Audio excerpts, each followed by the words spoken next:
Ladies and gentlemen, we spoke about Mr. Netanyahu, he can make a difference. We know that Mr. Trump can make a difference. We also have the Israeli community can make a difference by putting pressure on Netanyahu. And there's also the international community can make a difference by putting pressure as well. That can be done through sanctions, through meetings, through diplomatic affairs, but it has to be done, and it's long overdue. I mean, how long are we going to leave Israel doing whatever they want to do against international law? And it is what it is, take it or leave it. Well, guess what? It does affect other nations, just like a person. Somebody's freedom stops on other person's freedom. Same thing with nations. When you do affect other nations, when you do affect, we're talking about 3.5 millions in the West Bank and 2.5 million in Gaza and the refugees, when affecting all these people's lives, then we have to speak about it. We have to talk. So to recap, Mr. Netanyahu can make a difference. Mr. Trump can make a difference. Israeli community can make a difference. The international community can make a difference. Now, what are the solutions? What is the solutions? What are we going to do? Solutions are, honestly, are very clear. There are three solutions. Number one state for everyone, where everybody's equal, everybody can vote, everybody can have the same chance of everything. This is something that the Israelis are not going to want. Israeli government is not going to want it, because the real Israelis are going to be okay with it. They're like, we're free people. We want freedom. We want equality. That's the real Israelis. But unfortunately, that's not who's leading right now. So the Israeli government is not going to be okay with it because of the population of Palestine.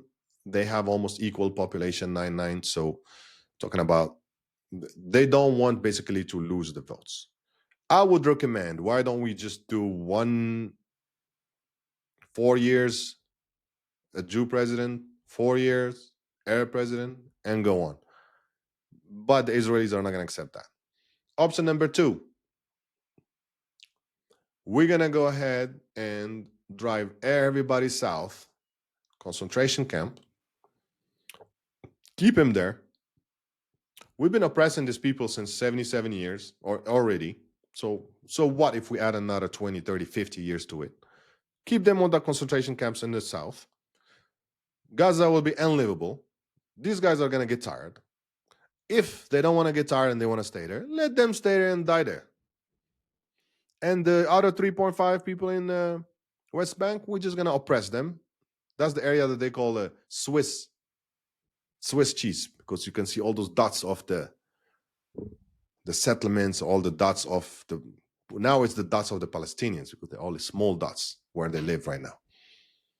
In the map, I mean. So, ladies and gentlemen, when we're talking about solutions, there's either one state, or number two, we're going to oppress these people forever, which is now is not going to be easy for Israel to do, because there is social media, there is more awareness, not like before. Plus, Israel got exposed a lot after this war of October 7th. So everybody now is watching what's going to happen, how you're going to behave. Are you going to really apologize? Are you going to be humane? Are you going to act like a real civilized society? Or are you just going to say, hey, we don't care about the entire world. We're just going to do what it is we want to do. Our foot on the ground. We're taking land. We're doing what we want. Those are the two first solutions. The last solution that everybody's talking about, ladies and gentlemen, is the two-state solution. And that is the only okay solution. Why? Because it is not fair for the Palestinians. These guys have been kicked out of their lands. I met a couple before in the grocery store, Palestinian elders, and I asked them, I told them, guy, are you okay with the 67 borders? The guy told me, no. I remember my grandfather just being kicked out of their house. I'll never forget that day. No, I'm not okay with the 67 borders. The lady, she told me, yes, son, I'm okay with the 67. I just want to raise my children. And right now, Palestinians are okay with it. So that's why I'm saying, I'm sorry, dear Palestinians. I am sorry, dear Palestinians. I'm sorry, dear Palestinians. I know this is not a fair solution, but we don't live in a fair world either. But this is at least a solution that can bring peace. And even this solution is not easy to accomplish because the Israelis don't even want it. And Hamas doesn't want it. Hamas want to fight forever because they want to keep dragging you forever because it's the only way they can thrive somehow. Hamas will not be there anymore, I'm telling you guys, because Mossad are not going to leave them alive. Hamas, whoever committed a crime, they better turn themselves in. Just like the IDF, whoever committed the crime, they better turn themselves in. Whoever did not, I would love to tell you, go back home, Hamas, if you did not commit a crime. But what I want to logically tell you, Mossad is not going to leave you alone. They're going to go after you one by one. So the only solution I have for you, you have to leave that area. That's it. Leave. Go to a different country. I'm talking about 20, 40,000. Leave. Let the rest of the millions build the country and be peaceful, because all you brought is destruction. This two-state solution is not because of what happened in October 7. Not at all. No, we know you don't want that. This two-state solution, that's what's been presented even before October 7. And now it's even more urgent to do it, because we all understand that if there is no security, if there is no equality, there will be no security. For security, we have to treat them equally. Give them a state, that's it. And then if something happens, we'll know how to deal with. Mossad, very efficient throughout the year, hunting all the terrorists. It may even take them years, but they're known for accomplishing their missions. And I know you are going to go for Hamas one by one for what they did. And they deserve it. Anybody who committed a crime, they deserve to be judged. Go into court and get your punishment. Even if you need therapy, we'll help you with therapy. And I'm talking about both Hamas and IDF who committed crimes. You need to turn yourself in,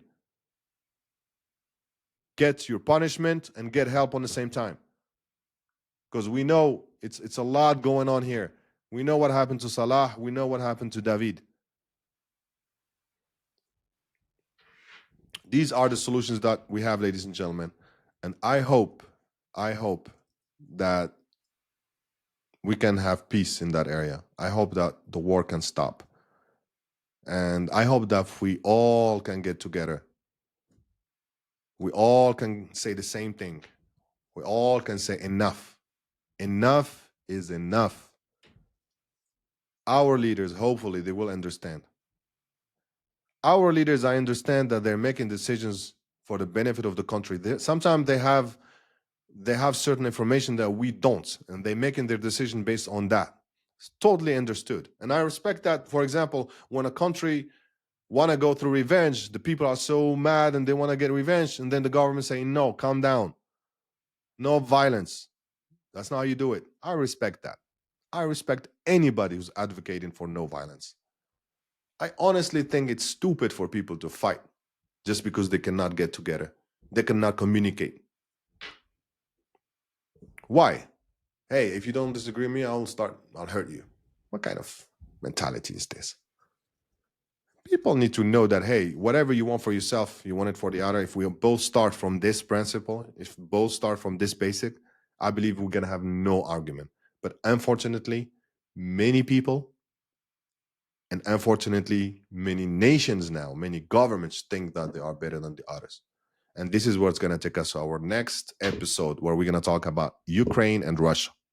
Why we want to allow ourselves to build bases, military bases in Ukraine, but we're not going to allow any Chinese or Russian bases in Mexico. Why?